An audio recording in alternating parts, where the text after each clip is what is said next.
तो दोस्तों, कैसे हैं आप? मैं आशा करता हूं आप सब ठीक ही होंगे। दोस्तों, आज मैं आपके लिए 6 किस्से लेकर आया हूं जिसे आप लोगों में से ही किसी ने मुझे भेजे हैं, जिनका मुझ पर वो प्यार है जिसे मैं आप सबके साथ बांटना चाहता हूं। पर याद रखिएगा, हमारा मकसद किसी भी प्रकार का अंधविश्वास फैलाना बिल्कुल नहीं है, बल्कि हमारा मकसद आप सभी का मनोरंजन करके आपसे जुड़ना है। तो अगर आप भी चाहते हैं कि मैं आपकी कहानियों को अपनी आवाज़ दूं, तो कहानियों के बाद मुझे मेरे इंस्टाग्राम पर मैसेज करें। मेरी आईडी है महेश आर्या यूट्यूबर। मैं आपको वहीं मिलूँगा। तो आइए बिना देरी किए जल्दी से अपने अपने हेडफोन लगाएं और शुरू हो जाए मेरे यानी महेश के साथ।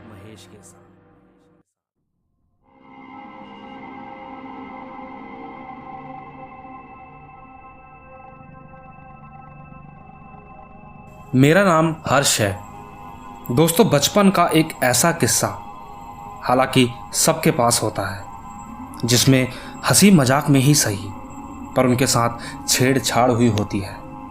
यह बाकी बच्चों का मजाक का तरीका कई बार दूसरे की जिंदगी में गहरा प्रभाव भी डाल सकता है। ऐसे ही एक किस्सा मेरा और मेरे एक दोस्त ऋतिक का है। हम दोनों पढ़ने में ठीक ठाक थे, पर जब हम दोनों 11वीं क्लास में आ पहुँचे तब हमने एक बेहतर जगह ट्यूशन लगाने का सोचा। ट्यूशन काफ़ी दूर था, हम दोनों का घर आसपास ही था, तो हमने सोचा आने जाने का साथ भी हो जाएगा। तो दोनों ने मिलकर वहीं पर ट्यूशन लगा लिया। हम रोज़ साइकिल से ट्यूशन जाया करते थे और मास्टर जी भी काफ़ी अच्छा पढ़ाते थे। दोस्तों, ऐसा होता है, नई जगह में कई बार नए बच्चों का कंफर्ट जोन नहीं बन पाता, और ख़ासकर तब जब पुराने बच्चे शैतानी हो। एक दिन उन्होंने अपनी ये शरारत हमारी साइकिल पर निकाल दी। उन्होंने उसके टायर पंचर कर डाले। अब मेरे और ऋतिक के पास घर पैदल जाने के अलावा कोई चारा नहीं था। हमने सोचा अगर पैदल ही जाना है तो क्यों ना शॉर्टकट लिया जाए, इससे हम घर भी जल्दी पहुंच जाएंगे। और हम घर की ओर निकल पड़े।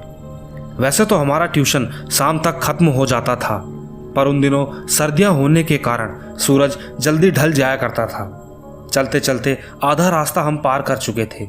मैं और ऋतिक हंसी मजाक करते करते इधर उधर की बातें करते हुए घर की ओर आ रहे थे कि तभी अचानक ऋतिक की हंसी सन्नाटे में बदल गई।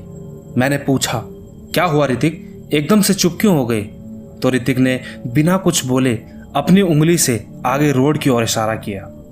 मुझे लगा कि कोई शरारत है, तो मैंने उससे बोला, अबे चल, पागल बनाता है, बेवकूफ़ समझा है क्या? तभी अचानक हमारे आसपास की ठंड बढ़ने लगी। कोहरा धीरे धीरे हमें घेरने लगा और पीछे से कौवों की आवाज़ आने लगी। इन सब चीज़ों को नोटिस करके मैंने उस ओर नज़र दौड़ाई जहाँ पर मेरा दोस्त इशारा कर रहा था। वहाँ पर मैंने देखा कि एक आदमी ऊपर से नीचे तक सफ़ेद कपड़ों में खड़ा था, और सिर्फ खड़ा ही है। वो सिर्फ चुपचाप एक ही जगह पर खड़ा था। उसकी बॉडी में कोई मूवमेंट ही नहीं था।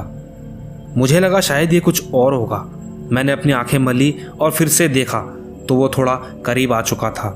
मेरी पलकें फिर से झपकी तो वो थोड़ा और करीब आ चुका था। ये सब देखकर मैं काफ़ी मायूस हो चुका था।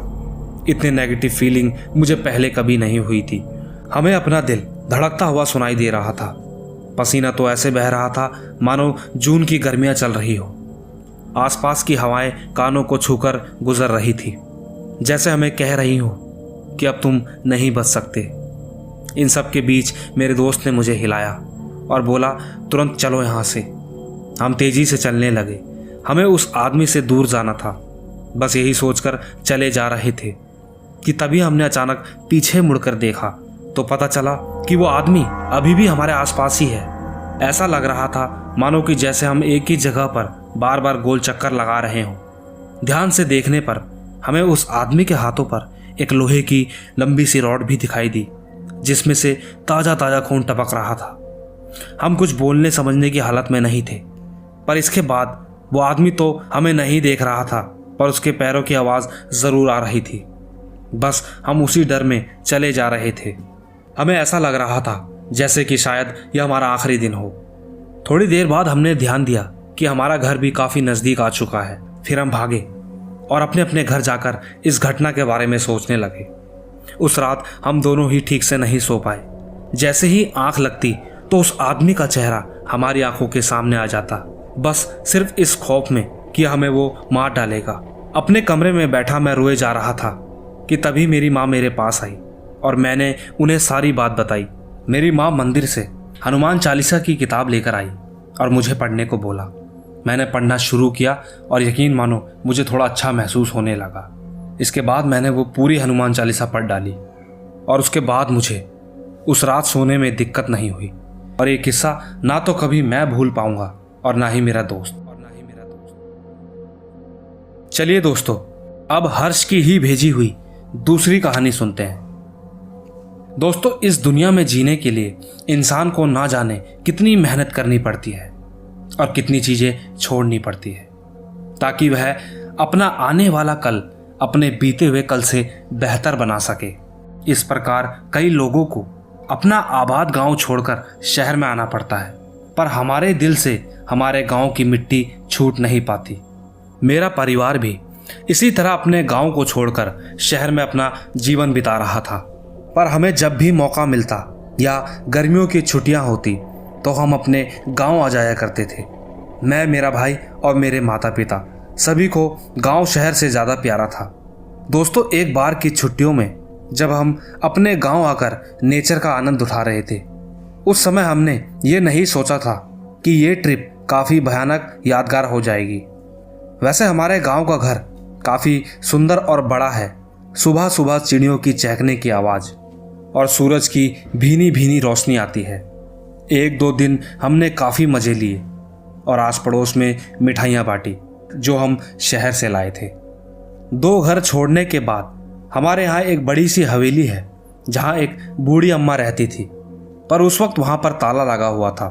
पूछताछ करने पर हमें पता चला कि वो औरत काला जादू और तंत्र मंत्र की चीज़ें किया करती थी और गांव के काफ़ी लोगों को उसने अपने जादू से परेशान कर रखा था। इसी के चलते एक दिन 4-5 लोगों ने मिलकर उसकी हत्या कर दी और तब से वह हवेली भी बंद है, क्योंकि माना जाता है कि आज भी उसकी आत्मा उसी हवेली में है। मेरा भाई इन चीज़ों में ज़्यादा यकीन नहीं करता था और उसे यह सब एक मजाक के अलावा और कुछ भी नहीं लगता था। मिठाइयाँ देने के बाद जब हम वापस अपने घर आए तो उस रात हमें काफ़ी टेस्टी खाना खाया। खाने के बाद सारे अपने अपने कमरे में जाकर सो गए और मेरा बड़ा भाई छत पर सोने चला गया। और आधी रात को जब उन्हें प्यास लगी तो उनकी नींद खुली। तब उन्होंने 2 घर छोड़कर उसी हवेली से कुछ आवाज़ें आती सुनी।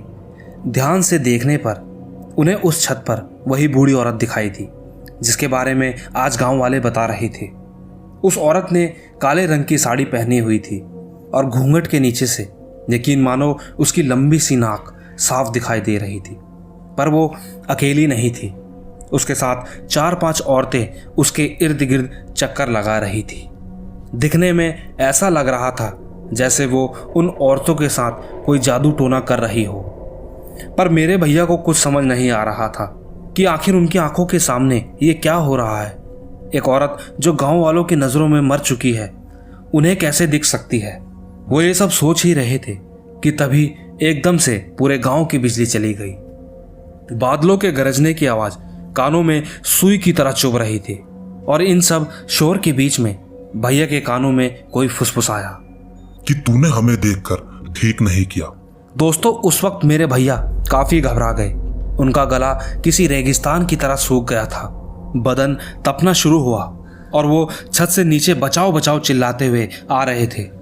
एकदम से हम सबकी नींद खुली और भैया की हालत देखकर हम सब दंग रह गए।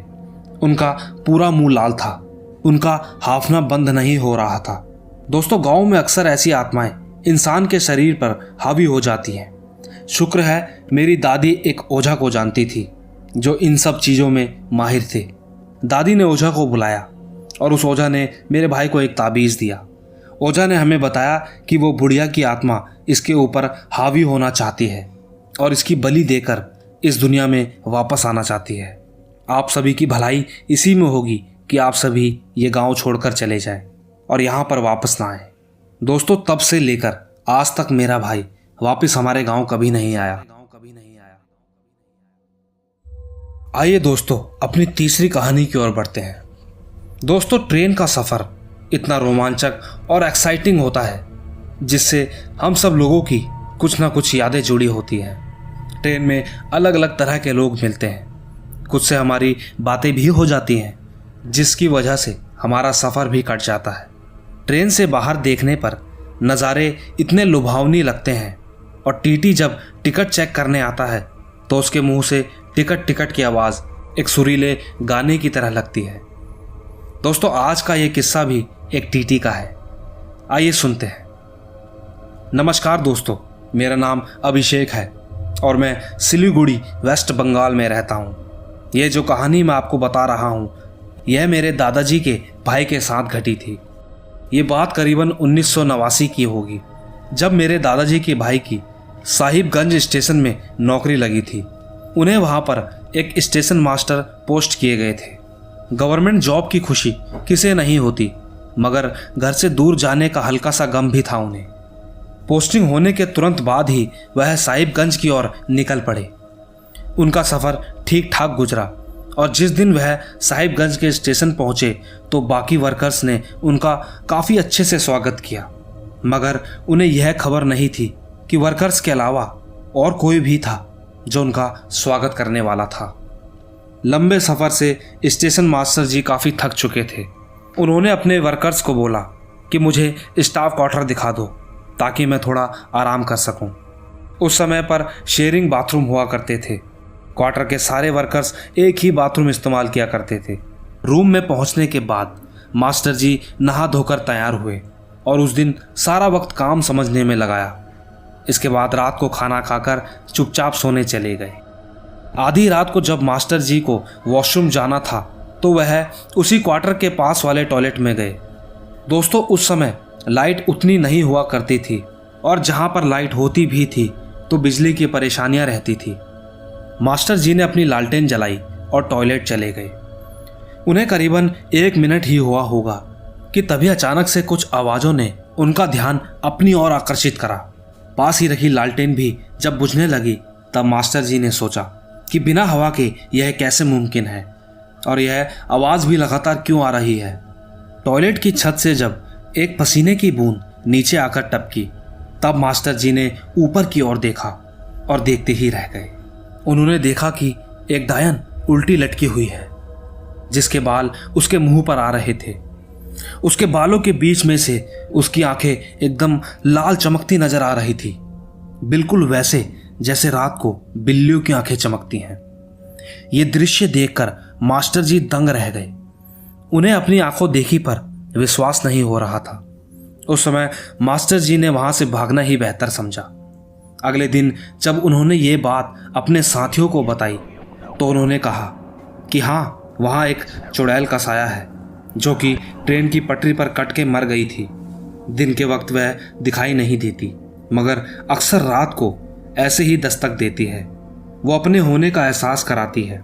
दोस्तों, बाकी वर्कर्स मास्टर जी को ये सारी बातें उन्हें पहले ही दिन में नहीं बताना चाहते थे, लेकिन फिर भी उस डायन ने खुद ही अपना परिचय दे डाला।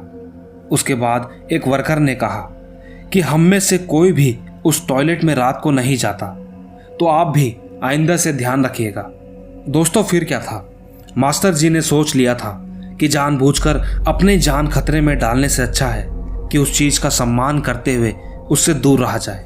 दोस्तों, इसके बाद से कभी भी मास्टर जी सूरज ढलने के बाद उस टॉयलेट में नहीं गए। आइए दोस्तों, चलते हैं अपनी चौथी कहानी की तरफ। दोस्तों, इस दुनिया में जितने भी लोग आते हैं उन्हें एक ना एक दिन ये दुनिया छोड़कर जाना पड़ता है। आत्मा एक शरीर से दूसरे शरीर में घूमती रहती है। दोस्तों, मौत ही वो दरवाज़ा है जो एक शरीर से दूसरे शरीर में जाने में आत्मा की मदद करता है। पर आत्माओं को मोक्ष प्राप्ति ज़रूरी है, तभी वो दूसरे शरीर में प्रवेश कर सकती है। कई बार अधूरी इच्छाओं की वजह से या फिर अधूरे काम की वजह से या वक्त से पहले ही मौत हो जाने पर आत्मा को मोक्ष की प्राप्ति नहीं हो पाती। जिसके कारण वो इसी दुनिया में भटकती रहती है। पर सारी आत्माएं हमें नुकसान पहुंचाए ऐसा ज़रूरी तो नहीं। तो चलिए, आत्माओं के प्रति आपका नज़रिया बदलने के लिए मैं आपके सामने ये कहानी पेश करता हूँ, जो हमें बारूच गुजरात के शिवम गढ़वी ने भेजी है। आइए सुनते हैं। दोस्तों, मेरा नाम शिवम गढ़वी है और ये कहानी मेरे पिताजी की है। दोस्तों, हमारा परिवार बारूच में रहता है और यहीं पास में एक मिल है जहाँ मेरे पिताजी काम करते थे। उनकी ड्यूटी की शिफ्ट बदलती रहती थी, कभी दिन तो कभी रात में वो जॉब पर जाया करते थे। दोस्तों, यहाँ मैं आपको एक बात बता दूँ कि जो भी इंसान उस मिल में काम करता था उसे वहाँ पर किसी आत्मा के होने का एहसास होता था। पर ध्यान देने की बात यह है कि वो आत्मा ने कभी किसी को कोई नुकसान नहीं किया, मगर जब भी मिल में रखी गई कोई मशीन खराब हो जाती तो किसी के ज़ोर ज़ोर से चिल्लाने की आवाज़ ज़रूर आती थी। वो शोर इतना तेज होता था कि अगर कोई वर्कर सो भी रखा है तभी उसकी नींद टूट जाए और वो एकदम से चौकन्ना हो जाए। वह आत्मा भी तभी चिल्लाती थी जब मशीन में खराबी हो रखी हो, मानो उसे पहले से ही पता चल जाता था कि मशीन में दिक्कत है और वह मशीन ऑपरेटर को चौकन्ना कर देती थी। इसी प्रकार एक बार जब मेरे पिताजी की नाइट शिफ्ट थी, तब उन्होंने मशीनों को चेक करके सारी मशीनों में ऑयल की मात्रा मेंटेन करके फैक्ट्री को ताला लगा दिया और चाबी वॉचमैन को दे दी। इसी के साथ वो अपने दूसरे साथी धीरू भाई के साथ शुल्क तीर्थ मेले में चले गए। हालांकि उन्होंने सारी मशीनें चेक कर दी थी और मशीनों में ऑयल भी डाल दिया था, मगर वापस आकर जो उन्होंने देखा वह काफ़ी हैरान करने वाला था, क्योंकि एक मशीन लीक हो रही थी और उसमें से ऑयल टपक रहा था। ध्यान देने पर पिताजी को मालूम पड़ा कि जिस हिसाब से वह लीक हो रही थी उस हिसाब से तो मशीन बंद हो जानी चाहिए थी, लेकिन मशीन अब भी चालू है और काम कर रही है। ये कैसे मुमकिन है? पिताजी ने सोचा शायद वॉचमैन ऑयल डाल गया होगा। उनके पूछताछ करने पर मालूम पड़ा कि वॉचमैन तो पूरी रात बाहर ही था। ये बात सुनकर तब पिताजी समझ गए कि किसी के भी फैक्ट्री में ना होने पर यह काम सिर्फ वह आत्मा ही कर सकती है। मशीन ना खराब हो जाए इसलिए उस आत्मा ने मशीन का ऑयल लेवल मेंटेन किया होगा। दरअसल दोस्तों, कुछ साल पहले जब एक वर्कर की मौत खराब मशीन के चलते इसी फैक्ट्री में हुई थी, तब से उस वर्कर की आत्मा ने अपना घर उसी फैक्ट्री में जमा लिया और वह लोगों को इसी प्रकार से सावधान करता था। दोस्तों, कई बार लोगों की मौत के पीछे कोई मकसद तो नहीं होता, पर उनकी मौत के बाद वह आत्मा अपना मकसद मौत के कारण से जोड़ सकती है। जैसे इस फैक्ट्री की अच्छी आत्मा ने अपने मरने के बावजूद भी अपने साथियों को कभी कोई तकलीफ नहीं होने दी और मिल के प्रति अपनी पूरी निष्ठा दिखाई। आज यह फैक्ट्री को बंद हुए कई साल हो चुके हैं और कहा जाता है कि उस भली आत्मा को मुक्ति मिल गई थी। उस आत्मा ने अपनी शक्तियों का इस्तेमाल किसी को नुकसान पहुंचाने के बजाय अपनी मिल के वर्कर की मदद में यूज करी। दोस्तों, इसी भले काम की वजह से उसे मुक्ति मिली होगी और हमें भी यह जानने को मिला होगा कि सारी आत्माएं बुरी नहीं होती। आइए दोस्तों, चलते हैं अपनी अगली कहानी की तरफ। दोस्तों, इस संसार में अगर भगवान है तो भक्ति भी है, और जहां भक्ति है वहां कुछ नास्तिक भी है। दोस्तों, ये तो मानने वाले के ऊपर बात है कि भगवान में विश्वास रखे या ना रखे, पर भगवान के अलावा भी कुछ ऐसी अन्य शक्तियां हैं जो इंसान के समझ से परे हैं और जिसका जवाब हर कोई खोजता है। हर किसी को जवाब तो नहीं मिलता, पर एक विश्वास हर वक्त रहता है कि कोई तो है जो हमारी समझ से ऊपर है। इसी तरह नास्तिक लोग ना तो भगवान में मानते हैं और ना ही शैतान में। उनके लिए सिर्फ जो उनके सामने है वही सत्य है और वह सुनी सुनाई बातों पर यकीन नहीं करते। इसी प्रकार ये कहानी जिसने हमें भेजी है वो भी एक वक्त नास्तिक हुआ करती थी, पर किस्मत ने उनके साथ एक ऐसा खेल खेला कि उनका अपने सिद्धांतों पर से विश्वास उठ गया, क्योंकि उनके साथ जो हुआ वह नॉर्मल नहीं था और ना ही उन्हें इन सब की कोई भनक भी थी। आइए सुनते हैं। दोस्तों, मेरा नाम अंख्या है और मैं उड़ीसा में रहती हूँ। यह करीब 3 साल पहले की बात है, जब मैं मनाली में रहा करती थी। रोजा और पूनम यह मेरे दोस्त थे। रोजा और मैं हॉस्टल में रहा करते थे और पूनम अपने घर वालों के साथ। हम काफ़ी मौज मस्ती वाली ज़िंदगी जी रहे थे। हम तीनों को ही बाइक का काफ़ी शौक था और हमारे पास रखी एक बुलेट करीब करीब मनाली की सारी गलियां नाप चुकी थी। हम रात के 8 बजे तक बाहर ही मौज मस्ती में रहते थे, एकदम फिल्मों वाली लाइफ जी रहे थे। दोस्तों, बाहर बाइक में घूमने के बाद हम हर रोज पूनम को उसके घर पर छोड़ने जाते थे। हॉस्टल से पूनम के घर की ओर 2 रास्ते जाते थे, एक मेन हाईवे वाला और दूसरा कनलॉग सिमेट्री ग्रेवयार्ड वाला था। हम अक्सर हाईवे वाले रास्ते से ही जाया करते थे, मगर एक दिन हाईवे पर काफ़ी ज़्यादा ट्रैफिक जाम होने के कारण हमने दूसरे रास्ते से जाने का फैसला किया। मैं तो पहले से ही नास्तिक थी, पर मेरे दोस्त भूत पिशाच में मानते थे। रोज़ा ने उस रास्ते से जाने के लिए हमें काफ़ी मना किया, पर मैंने जिद करके उन्हें मना लिया। मैंने कहा कि कुछ नहीं होगा, चलो आज इस रोड पर भी बाइक दौड़ाई जाए। रोज़ा को डरता देख मैंने उसे थोड़ा और तंग करने का सोचा और जोर जोर से भूतों को चेतावनी देते हुए जा रही थी कि मैं नहीं डरती किसी भूत से, अगर कोई असली में है तो मेरे सामने आए। दोस्तों, अभी तक ये सब मेरे लिए मजाक से ज़्यादा कुछ नहीं था, पर जब मुझे मेरी बाइक भारी लगने लगी तब मैंने सोचा कि अचानक से इसका वजन इतना क्यों महसूस हो रहा है। पीछे बैठी रोज़ा ने मुझसे कहा कि हमारी साइड से एक कार काफ़ी तेज़ी से गुजरी है, पर मुझे कोई नज़र नहीं आया। उसकी ये बात सुनकर मैं हैरान थी, क्योंकि मुझे वो कार नज़र नहीं आई और मैंने उसे ये बोलकर चुप करा दिया कि तेरा वहम होगा। बुलेट का वजन मुझसे संभल नहीं रहा था, जबकि ऐसा पहले कभी नहीं हुआ था। मैं हैरान थी। तभी अचानक आगे एक आदमी ग्रेवयार्ड के सामने ही खड़ा था। उसे देखकर रोज़ा बोली, यह वही आदमी था जो अभी गाड़ी से फुल स्पीड में गया था। आसपास की अजीब आवाज़ें जब हमारे कानों में पड़ना शुरू हुई तो हम तीनों काफ़ी घबरा गए थे। फिर जो अगली चीज़ मैंने देखी उसे देखकर मैंने फुल स्पीड में बाइक भगाई। वह आदमी हमें चारों ओर नज़र आ रहा था। डर के मारे जब मैंने बाइक की स्पीड फुल कर दी तो आगे से आती हुई कार की रोशनी मेरे आंखों पर पड़ी और मैं बाइक का कंट्रोल खो बैठी। उसके बाद जो अगली चीज़ मुझे याद है वो ये थी कि हम हॉस्पिटल में पड़े थे। अच्छी बात यह थी कि हमें ज़्यादा चोट नहीं आई थी, पर हमारी बाइक बुरी तरह डैमेज हो चुकी थी। दोस्तों, शायद मेरी बेवकूफ़ी हम सबकी जान ले ली थी उस दिन। एक वो दिन है और एक आज का दिन है। मैंने कभी किसी आत्मा को चुनौती नहीं दी और अब मैं इन सब में मानने भी लगी हूँ, पर फिर भी जब वो हादसा याद करती हूँ तो मुझे रात को नींद नहीं आती और अगर मैं सो भी जाऊँ तो मुझे डरावने सपने आते हैं।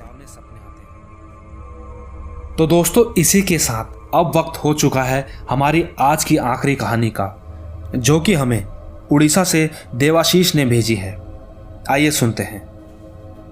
नमस्कार दोस्तों, मेरा नाम देवाशीष है और जो कहानी मैं आपको सुनाने जा रहा हूँ वो मेरे कॉलेज के दिनों की है।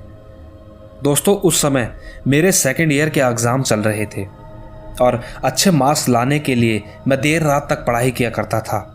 वैसे तो हमारा गांव छोटा सा ही था और ज़्यादा चहल पहल भी नहीं थी, लेकिन एक छोटा सा घर जो कि अब खंडर बन चुका था और वहाँ से आवाज़ें आने की चर्चा पूरे गांव में प्रसिद्ध थी। यहाँ तक कि मेरे पिताजी और दादी ने भी उस खंडर से काफ़ी अजीबोगरीब आवाज़ें सुनी थी। दोस्तों, उन्होंने मुझे बताया कि उस घर में भी पहले एक हंसता खेलता परिवार हुआ करता था। किसी कारण पूरे परिवार की मृत्यु हो गई और आज उस घर में 3 आत्माएं वास करती हैं। सुनने में आता है कि वो औरत गर्भवती थी और हमारे वहाँ यह माना जाता है कि जिस औरत के पेट में बच्चा पल रहा हो और किसी कारणवश उस औरत की मृत्यु हो जाए तो उस औरत की आत्मा पिशाचिनी का रूप धारण कर लेती है, जो कि आत्माओं में सबसे खतरनाक मानी जाती है। यह सब जानकर मुझे आश्चर्य जरूर हुआ, पर मैंने इन बातों पर ध्यान नहीं दिया क्योंकि मैं किसी से डरता नहीं था और मुझे इन सब पर विश्वास भी नहीं था। पर उस रात कुछ ऐसा हुआ जिसने मेरी पूरी विचारधारा ही बदल दी। दरअसल बाकी रातों की तरह इस रात भी मैं एग्ज़ाम की तैयारी कर रहा था। करीब 1:30 बज रहे होंगे और मेरा दरवाज़ा भी थोड़ा खुला था। बाहर आंगन में पड़ते वक्त अचानक से मेरी नज़र दरवाजे पर गई और मैंने देखा कि बाहर एकदम से कुछ हलचल हुई है। मुझे ऐसा लगा कि जैसे सफ़ेद साड़ी में कोई तेज़ी से एक छोर से दूसरी छोर की तरफ भागा हो मैंने बाहर जाकर देखा तो एक औरत सफ़ेद साड़ी में कहीं भागी जा रही थी। उस वक्त मुझे लगा कि किसी काम से जा रही होगी, पर इतनी रात को कहीं कोई मुसीबत में तो नहीं है। यही सोचते मैं उसके पीछे पीछे चला गया। दोस्तों, घर से बाहर निकलते ही मुझे ऐसा एहसास हुआ कि ठंडी हवा का झोंका मेरे पूरे शरीर को चीरता हुआ निकल गया। इसके बाद मैं अचानक वहीं गिर पड़ा। मेरे गिरते ही मैंने देखा कि उस औरत के हाथ में एक बच्चा था और वह मेरी तरफ ही भागते हुए आ रही थी। दोस्तों, उस वक्त मुझे ऐसा लग रहा था कि जैसे मेरी रूह मेरे शरीर से मानो निकलने ही वाली हो। मेरा पूरा शरीर सुन्न पड़ गया था, आंखों के आगे अंधेरा सा होने लगा था। मैं बेहोश होने वाला ही था कि तभी अचानक मुझे थोड़ी हिम्मत सी आई। मैं उस औरत से दूर भागने लगा। औरत भी मेरे पीछे पीछे पूरी रफ्तार से आ रही थी। भागते समय मुझे यह एहसास हुआ कि शायद आज यह मेरा आखिरी दिन है और मुझे पता था कि यह औरत मुझे जान से मार देगी। पर शुक्र है भगवान का, जो कि मैं दौड़ते दौड़ते एक गड्ढे में गिर गया और मैंने देखा कि वह औरत मुझे नज़रअंदाज करते हुए सामने एक घर में घुस गई। दोस्तों, यकीन मानो वो वही घर था जिसकी कहानी मुझे दिन में दादी और पिताजी ने सुनाई थी। मैं गड्ढे से बाहर निकला और उस घर की ओर जाने लगा कि तभी अचानक मेरी उत्सुकता जागी कि आखिर वह थी कौन। दोस्तों, यकीन मानो जो मैंने देखा वो किसी के भी होश उड़ाने के लिए काफ़ी था। मैंने देखा कि वह औरत आग के पास बैठकर अपने बच्चे को अपनी गोद में सुला रही थी। उसकी वह लोरी आज भी मेरे कानों में गूंजती है। मेरी आंखें यह सब देखकर फटी की फटी रह गई थी। तब उस औरत ने अपनी गर्दन थोड़ी सी घुमाई और मेरी ओर देखा। उसका जला हुआ चेहरा और उसकी लाल आंखें इतनी भयानक थी कि वो चेहरा मैं आज तक भुला नहीं पाया। इसके बाद मैं तुरंत अपने घर की ओर भागा। मेरी सांसें फूल रही थी, पर मैं फिर भी भागे जा रहा था। घर पहुंचकर ही मुझे चैन आया और मैं अपने कमरे में जाकर बेहोश हो गया। जब सुबह मेरी आंखें खुली तो मैंने सोचा कि शायद ये सब एक बुरा सपना था, पर जब मैंने अपने जख्मी पैर को देखा, जो चोट मुझे गड्ढे में गिरने की वजह से लगी थी, तब से मेरा भूतों में विश्वास बन गया। उसके बाद से मैंने कोई ऐसा काम दोबारा नहीं करा जिससे मेरा किसी भी तरह की आत्मा से वापस सामना हो। तो दोस्तों, ये तो थी हमारी आज की कहानियाँ।